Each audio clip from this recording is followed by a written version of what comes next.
Hay pocas figuras en la historia que dividan tanto las aguas como Juan Manuel de Rosas. Estamos hablando de un hombre que, casi 200 años después, sigue generando una lealtad increíble y un odio profundo. Pero eso sí, nunca, jamás, indiferencia. Para algunos fue el tirano más sangriento, para otros el gran defensor de la nación. Hoy vamos a intentar desentrañar el enigma de cómo este hombre logró lo que nadie más había podido. Y esta es la pregunta central. Ojo que no es una pregunta que nos hacemos solo ahora. Se la hicieron hasta sus peores enemigos, como el mismísimo Sarmiento. ¿Cómo lo hizo? A ver, después de 20 años de guerras civiles, de gobiernos que aparecían y desaparecían, ¿cuál fue el secreto de Rosas para construir un poder que duró más de 2 décadas? Bueno, para allá vamos. Ok, para poder entender a Rosas, primero hay que entender el mundo del que salió. Y ese mundo era un caos absoluto. La palabra que definía la época era anarquía, o sea, la desobediencia a cualquier tipo de autoridad. Y en eso estaba sumergido el territorio argentino. Esta línea de tiempo lo dice todo. Desde la Revolución, la paz era algo lejano, un recuerdo. Había gobiernos que duraban semanas, unitarios y federales enfrentados a muerte, y una sensación constante de que nadie, absolutamente nadie, estaba al mando.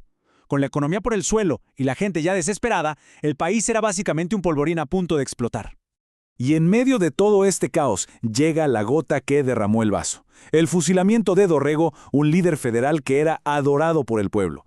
Fue un verdadero shock. De repente, la violencia política ya no era contra un imperio lejano, era entre hermanos. Y esto, claro, desató una furia popular como nunca antes se había visto. Un clamor masivo que pedía orden, que pedía justicia y que preparó el terreno para la llegada de un hombre fuerte. Y es aquí donde se ve la astucia política de Rosas.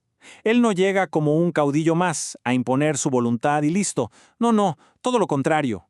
Su primer gran gesto es reabrir la legislatura que los unitarios habían cerrado, y adopta este título, Restaurador de las Leyes. El mensaje era brillante y sobre todo clarísimo. Yo no soy el caos, yo soy el orden. No vengo a romper nada, vengo a reconstruir. Una jugada maestra, la verdad. Pero entonces uno se pregunta, ¿cuál fue el verdadero secreto para mantenerse en el poder tanto tiempo? No fue solo la fuerza, ¿eh? La clave está en el núcleo de su estrategia, en algo mucho más profundo y, para su época, totalmente revolucionario. Esta frase del propio Rosas es básicamente la clave de todo. Su diagnóstico fue simple pero demoledor. Los gobiernos anteriores solo se preocupaban por la élite, por los ilustrados y le daban la espalda a la mayoría del país. Rosas vio lo que los demás no veían, que en esa inmensa mayoría olvidada, en lo físico como él decía, estaba la verdadera fuente de un poder duradero. Y lo que es realmente fascinante es que cuando vemos los números, nos damos cuenta de que esos grupos olvidados no eran una minoría. ¡Para nada! Sumaban casi el 80% de la población. O sea, la estrategia de Rosas no fue ganarse un pequeño grupo, fue construir su poder sobre la inmensa mayoría social que hasta ese momento había sido invisible para la política. Y así fue como fue tejiendo su red. Su esposa, Encarnación Ezcurra, que era una estratega política increíble, organizó a la enorme comunidad afrodescendiente. Él, que conocía La Pampa como su propia casa, les habló de igual a igual a los gauchos, negoció con tribus indígenas y movilizó a los pobres de la ciudad. Juntos, armaron una maquinaria política popular que nunca antes se había visto por acá. Y ojo con esta cita porque viene de uno de sus peores enemigos y muestra perfecto el pánico de la élite. Esto no es un elogio, para nada, es una descripción hecha con horror. La sola idea de que bajo el rosismo, pobres y ricos todos iguales, para ellos, era una pesadilla. Significaba la destrucción total del orden social que siempre los había beneficiado. Y este pragmatismo no se quedó solo en la ciudad, definió su política de fronteras. Por un lado, los unitarios solo veían un desierto con salvajes que había que exterminar. Por el otro, Rosas, que era un hombre de campo, un estanciero, veía un mapa complejo de actores políticos. Su famosa doble política, negociar y aliarse con los indios amigos y combatir a los enemigos, fue sin duda brutal, no hay que negarlo, pero fue muchísimo más efectiva para pacificar la campaña y expandir la producción.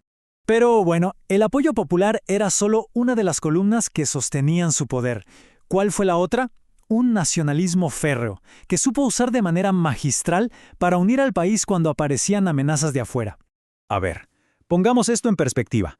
Las dos superpotencias del mundo de esa época, Gran Bretaña y Francia, con sus flotas de guerra bloqueando el puerto principal del país. ¿Qué pedían? Abrir los ríos interiores al comercio, o sea, violar la soberanía nacional. Para cualquier otro gobernante, esto hubiese sido una catástrofe. Para Rosas, fue la oportunidad de oro para ponerse el traje de defensor de la patria. Seamos claros, militarmente fue una derrota. No había forma de ganar. Pero, y este es un gran pero, políticamente fue una victoria colosal. El coraje de esas tropas, resistiendo horas y horas contra la armada más poderosa del planeta, se convirtió en leyenda al instante. Pasó a ser un mito fundacional de la soberanía argentina, y la figura de Rosas como su guardián se hizo gigante. Y si faltaba alguna prueba, llegó desde el exilio. Nada más y nada menos que José de San Martín, el padre de la patria, reconoció la defensa de la soberanía que hizo Rosas, y lo hizo con el gesto más poderoso que se puede imaginar. En su testamento, le legó el sable con el que había liberado a medio continente. Ese fue el espaldarazo definitivo. Ya no era solo un caudillo, era el heredero de la independencia. Lo que nos lleva al último gran enigma. Si era tan popular, si tenía la bendición de San Martín, ¿cómo es que finalmente cae? Bueno, la respuesta no está dentro del país. La respuesta viene de afuera. Aquí está la clave de todo. Rosas no cae por una rebelión popular en su contra. Solo hay que ver quiénes componían el famoso Ejército Grande. Esto fue una coalición internacional, financiada y con tropas del Imperio de Brasil, que veía el proyecto de Rosas como una amenaza directa a sus planes en la región. Por eso, la batalla de Caseros en 1852 fue muchísimo más que una batalla. Fue el choque de dos proyectos de país. Por un lado, el proyecto popular y nacionalista de Rosas, y por el otro, el de una élite que, para recuperar el poder, no dudó en aliarse con el ejército de un imperio extranjero. Y lo más irónico de todo es esto. El propio Sarmiento, el enemigo número uno de Rosas, que marchó con ese ejército, admitió después lo incómodo que se sintió al ver a las tropas brasileñas desfilando por Buenos Aires. Hasta sus peores adversarios se dieron cuenta de lo problemática que era la alianza que habían armado para poder derrotarlo.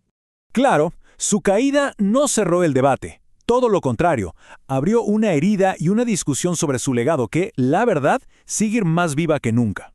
El proyecto que ganó en Caseros lo definió el mismo Sarmiento.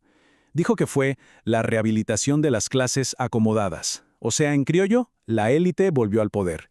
Se impuso un modelo liberal, y la brecha entre ricos y pobres, que con Rosas se había achicado, volvió a crecer, y de forma exponencial. Pero quizás la imagen más potente de su legado no viene de un político, sino de la gente común. Más de 20 años después de su caída, un ingeniero francés que recorría la Pampa escuchó a los indígenas decir esto. Para ellos, para los gauchos, para los afrodescendientes, para todos los que habían sido marginados, Rosas no era el tirano de la historia oficial. No, era el justiciero, un símbolo de una justicia perdida por la que sentían nostalgia, décadas más tarde. Y todo esto nos deja con la pregunta final, la que está en el corazón del enigma Rosas. No hay ninguna duda de que su gobierno fue autoritario. Pero tampoco hay duda de que impuso orden donde solo había caos, que defendió la soberanía contra las potencias más grandes del mundo, y sobre todo, que le dio voz y poder a una mayoría que la historia había silenciado. ¿Puede un líder así ser simplemente un tirano? Esa tensión, esa pregunta sin una respuesta fácil, es lo que, 2 siglos después, lo mantiene como una de las figuras más complejas y vigentes de nuestra historia.